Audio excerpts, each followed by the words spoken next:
Hey, let's get him on the line. Is Greg Brandy Alexander, who covered the game last night for Fox League, Manly versus Parramatta. Brandy, how are you? Good, Sats. Good to talk, mate. Yeah, thank you very much, mate. On this Saturday morning, 30 points to 10, comprehensive win in by the Eels. And thank you very much to Tempur. He would have slept very well overnight. Jason Ryles, we know that. We're going to get your nomination for the Tempur Player of the Match, who would have slept well last night. But where are we at with Para? What are you making them at the moment? Are they still in a position, Brandy, where they're still working out how they want to play under a new coach? Well, I think they are, Sats. It's I know, but Jason Ryles, had to hold his nerve over the first month of the premiership, and must have been a lot of thinking about. But they were playing without Mitch Moses too, so I think to put that performance in last night without Mitch and without Zach Lomax, I think will do wonders for their confidence. And I guess when you're looking at the game last night, wondering how they go without Mitch and Zach, who were both very good against Newcastle in their win last week. I thought there'd been enough improvement in the side all around those two key players to have you believe that the Eels were a good chance against Manly last night, even though Manly only had basically DCE. I know Jake wasn't there, but DCE out of the side because of Origin. He was the only one, so. I thought it was a really strong win. And they lost Will Penasini in the first minute and a half. It's never easy when you lose an outside back. And Jordan Samrani, who's done a good job, he can play back row or centre. Joash Papali came on the field and played well. Debut scored a try on debut. So, in all, Sats, I think Jason Ryles, listening to him last night, they are making good steps. And that was a big step last night to do it without those two players. Brandy, interested in your thoughts on the fullbacks. Obviously, Turbo was overlooked for Origin. His confidence is a little bit down, and unfortunately, it looks like he's carrying an injury of sorts. And then, of course, the other number one was young Oyongi, and there was so much talk about whether Parramatta did the right thing in letting Clint Gutherson go, but we're seeing some green shoots with Parramatta, and particularly Yongi, like and you know him from your time in the Panthers system as well. Look, he was an outstanding kid last year in the New South Wales Cup. Got a taste of first grade, came onto the field in only one game. So it was a big call for Jason Ryles to go, you know what, Gutho, you can move on. I've got other ideas for the fullback position, which I'm sure he felt too. Isaiah felt that pressure of, wow, I'm filling the boots of someone who has been instrumental in the Eels being good over the last 6 or 7 years. And I thought even right back to the start of the season, when in the first month when they were losing Adrian, I thought Isaiah, there was good signs from Isaiah then, but he's developing very quickly, and last night was outstanding. And he has been on occasions. It's past that first month when they were losing footy. I like what I see, and I was a little bit worried about. And I guess there's just question marks. I knew he had the talent, but I was just wondering how consistent he would be in his first season. But he's been very consistent and consistently getting better. So really good signs. Turbo was obviously went into the game without any strapping, which was a good sign. And I did think, and we thought on the panel last night, that Turbo was in for a big game. But just, look, you had some good moments in the first half, but Manly's form Manly's play in the second half certainly didn't help him. It was a tough go for Turbo last night.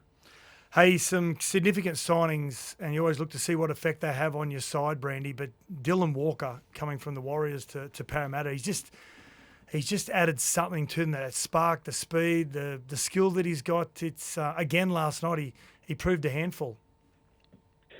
He's a good player, Sats, isn't he? And I think everyone thought that he'd offer that to Parramatta, but been very effective. Yep, since the moment he walked into the side, he's taken a lot of pressure off the halves. He just gives the Eels another option in attack. He's very good at what he does, going to the line. He threw a dummy last night and opened them up, which led to a try. So that's been a really good pickup in the early part of the season. So well done to Jason Ryles and the Eels recruitment team in identifying Walker certainly had a positive effect on them. And I think that helped Dean Hawkins last night as well, who was outstanding. You know, we sort of, before the game, you thought Dylan Brown needs to stand up, but it was Dean Hawkins that played, kicked well, was involved in all the tries. Really had a big game. Brandy, interested in your impressions of Jason Ryles about halfway through the season. It felt to me like Jason has made a lot of the harsh calls, the really tough calls at Parramatta early. He hasn't looked for short-term success, and we mentioned moving on Clint Gutherson. There's also a lot of high-profile guys that have played reserve grade this year in terms of Bryce Cartwright, Sean Lane, also Ryan Madison, who was back in the side. What are your thoughts about Parramatta under Jason Ryles and the direction that they're heading in? Well, you know, he's been impressive so far. You can't judge too heavily, Adrian. You know, we're only halfway through a season, but, you know, he's stuck to his guns. He's made some tough calls, and obviously he came in and thought the senior players need to change. We need to go in a new direction with Gutho and Regan Campbell-Gillard not offered deals. And you're right, it's almost a first-grade pack playing in the New South Wales Cup for the Eels. So all those players that have been on the edge, but playing first grade over the last few years under Brad Arthur, obviously will need to find new clubs, and that'll work its way out over the next sort of 6 to 12 to 18 months, depending on the length of contract for those players. But I think they've got a good idea of where they've headed, and that's elsewhere. So it's been impressive. You can only take your hat off to a man that makes decisions, big decisions, and I think they're starting to pay off. Yeah. Now let's look on the flip side. Manly now, Brandy, where are they at? Because they've lost 5 of their last 7. When you look at the statistics from last night, Brandy, they were very equal across the board. But I think you mentioned the control of the halves for Parra was probably what won them the game in the end. But they had this game plan where as soon as young Papali came on, that they were attacking down that side, they seemed to just go away from it in that second half. I know, Sats. Well, Lehigh Nelly scored his third try at a stage through that game, and it was Papali's tackle on him that denied him. It was just a hand down on the ground. He looked like he'd done enough to score, but you're right. I don't know if they sort of and their ball control was good, Sats. Like they only they didn't complete 4 sets, so it wasn't the errors that cost them, and so many times it's a throwaway line, isn't it? When a team loses, go, oh, they made errors, but that wasn't the case with Manly last night. They just weren't good enough when they had the ball, which would have been disappointing for Anthony Seibold. I mentioned Luke Brooks before kickoff and said last year when Cherry was out of action because of Origin, Luke Brooks really failed to put his stamp on the side, and I thought he did again last night.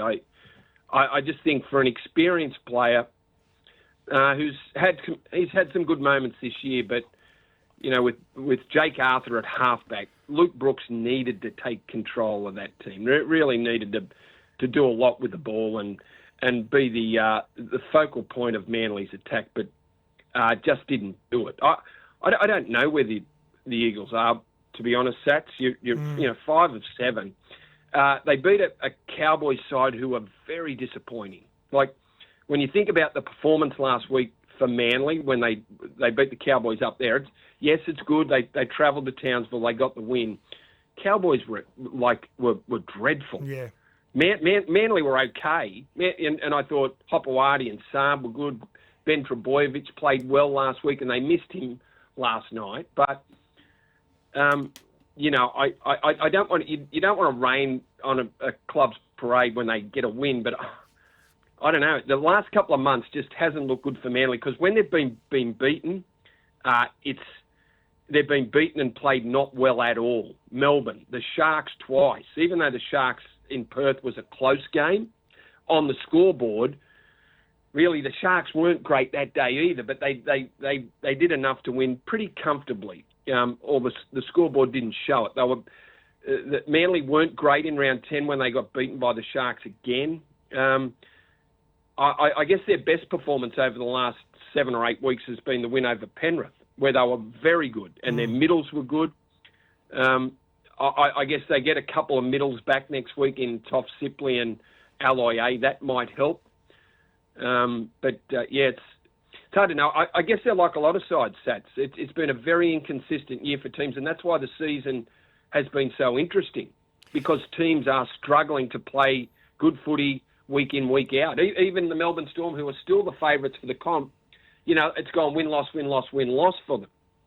Yeah, you're right. If you can put 3 or 4 in a row together, you're right up amongst them once again. Now, before we get to the end, before we let you go, I should say, Brandy, a great night's sleep night after night. That is the difference. The difference is Tempur. Who's the player from last night that you watched that would had a good night's sleep last night? Oh, I reckon. Well, I reckon he went out and had a few drinks first, and then he had a good night's sleep. But it's got to be Dean Hawkins. 4 try assists last night. Great kicking game. Kept putting it back in the 10-metre area, which saw Manly work it out of their own end a lot. And he stood up. No Mitch Moses, and that's his best game in first grade without a doubt. So I'm saying a dozen. And then a good night's sleep on the bed. Good stuff. And well done to Junior Bolo as well, 250 games. Hey, Brandy, thank you very much for catching up on a Saturday morning. Nice, boys. Good to chat. Yeah, he's a good man, Brandy Alexander, one of the best analysts in the game. Let's get to a break here on Saturday League Kickoff and all the big news from out the week, which is Galvin and the Bears as well.